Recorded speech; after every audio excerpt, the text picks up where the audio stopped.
Heru Budi rombak Jack Pro, bemper Anies ke KPK ambrol. Dari berbagai gebrakan yang dilakukan penjabat Gubernur DKI Jakarta Heru Budi Hartono, ada satu yang cukup tolak menohok Anies Baswedan, yakni ketika Heru Budi Hartono merombak direksi dan komisaris PT MRT Jakarta. Direktur Utama PT MRT Jakarta, Muhammad Apriandi dicopot oleh Heru Budi, padahal Muhammad Apriandi ini baru 3 bulan menjabat. Dia diangkat oleh Anies pada bulan Juli lalu. Waktu itu pada bulan Juli lalu, pengangkatan Muhammad Apriandi oleh Anies menggantikan direktur lama William Sabandar, mengundang pertanyaan besar dari fraksi PDIP DPRD DKI Jakarta. Muhammad Apriandi dinilai tidak tepat dipilih sebagai dirut PT MRT karena tidak memiliki kompetensi dan kemampuan yang lebih tinggi ketimbang dirut yang lama, William Sabandar. William ini sudah bekerja di PT MRT selama 6 tahun, sementara Muhammad Apriandi sebelumnya bekerja di Jack Pro sebagai Direktur Teknik dan Pengembangan. Jack Pro bukan perusahaan transportasi. Muhammad Apriandi tidak pernah bekerja di bidang transportasi dan bukan orang yang ikut membesarkan MRT dari awal. Jadi tidak masuk akal kan ketika dia ini dipilih Anies menggantikan William Sabandar. Nah, oleh Heru Budi, Muhammad Apriandi diganti dengan Tuhyat yang sebelumnya menjabat Direktur Utama PT Moda Integrasi Transportasi Jabodetabek. Dia juga pernah menjabat sebagai Direktur Keuangan dan Manajemen Korporasi PT MRT. Artinya penunjukan oleh Heru Budi benar-benar berdasarkan kemampuan dan pengalaman yang bersangkutan. Sementara itu, William Sabandar yang selalu dicopot Anies oleh Heru Budi sekarang diangkat menjadi komisaris PT MRT. Perombakan ini sangat mengejutkan ya.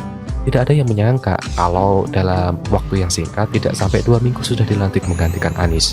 Heru Budi bisa mengembalikan keputusan se-ekstrim itu. Kedua, Anies seperti kena cewer bahwa keputusan Anies tidak ada yang benar. Dan sekarang Heru Budi mau perbaiki, ini buruk sekali buat citra Anies. Ternyata Heru Budi tidak berhenti sampai di sini. Selain meniadakan TGUPP, Heru Budi juga mencopot salah satu anggota TGUPP yang diangkat Anies jadi komisaris LRT Jakarta, Tatak Uciyati. Tatak Uciyati sudah menjabat sebagai komisaris LRT Jakarta selama 11 bulan. Tatak Uciyati ini cukup dikenal di medsos karena kerap membela Anies. Oleh sebab itu, dia disebut sebagai tangan kanannya Anies. Pencopotan Tatak Uciyati ini juga sangat menohok Anies. Seorang anggota TGUPP yang sangat dipercaya oleh Anies ternyata dinilai tidak mampu dan tidak cocok dengan jabatannya oleh Heru Budi. Dan Heru Budi sepertinya belum berhenti memberi kejutan pada publik dan pada Anies. Hari Senin tanggal 28 November 2022, Heru Budi merombak jajaran petinggi PT Jakarta Propertindo atau yang lebih dikenal dengan Jack Pro. Mereka yang dicopot antara lain Direktur Utama Widi Amanasto dan Direktur Bisnis Gunung Kartiko. Lalu Iwan Takwin yang sebelumnya menjabat sebagai Direktur Teknik dan Pengembangan Bisnis diangkat menjadi Direktur Utama. Di sini terjadi lagi, yang dulu dicopot Anies kemudian diangkat lagi oleh Heru Budi, yakni Dwi Wahyu Daryoto yang sebelumnya pernah jadi Direktur Utama Jack Pro. Dulu pencopotan Dwi Wahyu oleh Anies sempat dikaitkan dengan Formula E. Mungkin Dwi Wahyu ini kurang mendukung Formula E atau ketidakcocokan dengan Anies, entahlah. Hingga kemudian diganti Anies dengan Widi Amanasto. Nah, sekarang oleh Heru Budi, Dwi Wahyu diangkat menjadi komisaris Jack Pro. Kembali, sebuah pukulan telak terhadap Anies. Jack Pro ini kan sebagaimana perpanjangan tangan Anies dalam mewujudkan proyek-proyek mercusuarnya, yakni Stadion Jis dan Formula E. Terutama Widi Amanasto ya, dalam perhelatan Formula E, Widi menjabat sebagai Direktur Pelaksana Formula E. Jack Pro biasanya jadi bumper buat Anies. Dalam perhitungan awal keuntungan Formula E dalam studi kekayaan pada tahun 2019, Jack Pro tidak memasukkan komitmen fee sebagai biaya utama sebuah sajat modalnya, sehingga Formula E disebut menghasilkan pendapatan 20 hingga 50 miliar rupiah untuk Jack Pro. Jadi studi kasus kelayakan itu, Jack Pro menyebut biaya penyelenggaraan Formula E sekitar 200 miliar rupiah hingga 310 miliar rupiah. Tapi ini tidak termasuk komitmen fee yang juga ratusan miliar. Kayak akal-akalan supaya terlihat menguntungkan dong ya. Jack Pro juga mengeluarkan 70 miliar rupiah dari cash flow perusahaan untuk menalangi pembangunan sirkuit Formula E.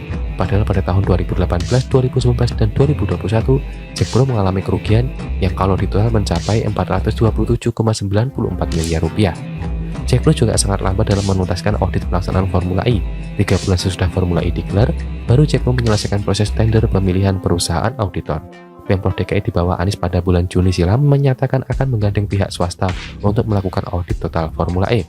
Audit itu katanya akan selesai pada pertengahan Juli 2022, namun ternyata hanya omong doang, karena hingga sekarang audit itu belum juga selesai. Ampun deh. Terakhir, soal keuntungan Formula E ini sudah disampaikan oleh Jack Pro kepada DPRD DKI Jakarta pada awal November ini.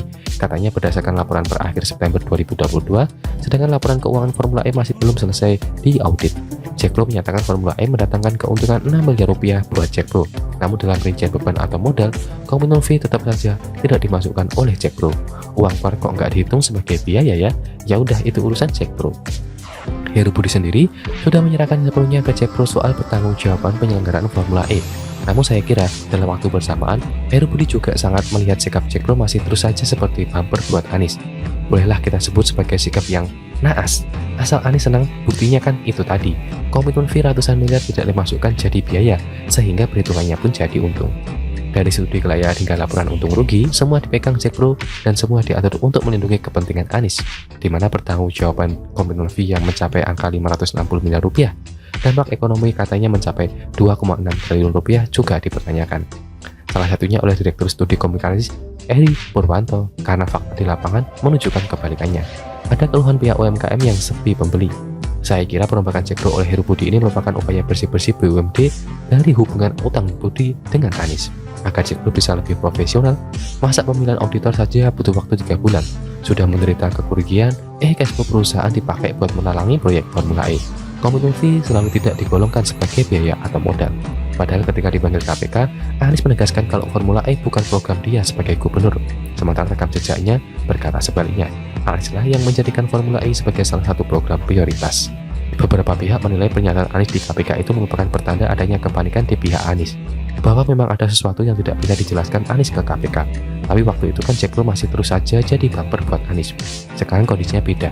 Orang-orang di Jack Pro sudah diganti oleh Heru Budi. Ada penyegaran, ada perubahan, termasuk merubah sikap Jack Pro kepada Anies. Bisa jadi ini merupakan pintu masuk buat KPK. Walaupun masih mengandung tanda tanya besar, KPK yang aneh sudah disampaikan oleh pakar hukum Universitas Pajajaran, Prof. Romli Ahmad Samsimla, bahwa ada unsurnya jahat dalam Formula E dan ada perbuatan yang dapat dipidana, namun KPK diam-diam saja. Jadi kita hanya bisa menunggu perkembangan selanjutnya ya guys. Kura-kura emang seperti begitu.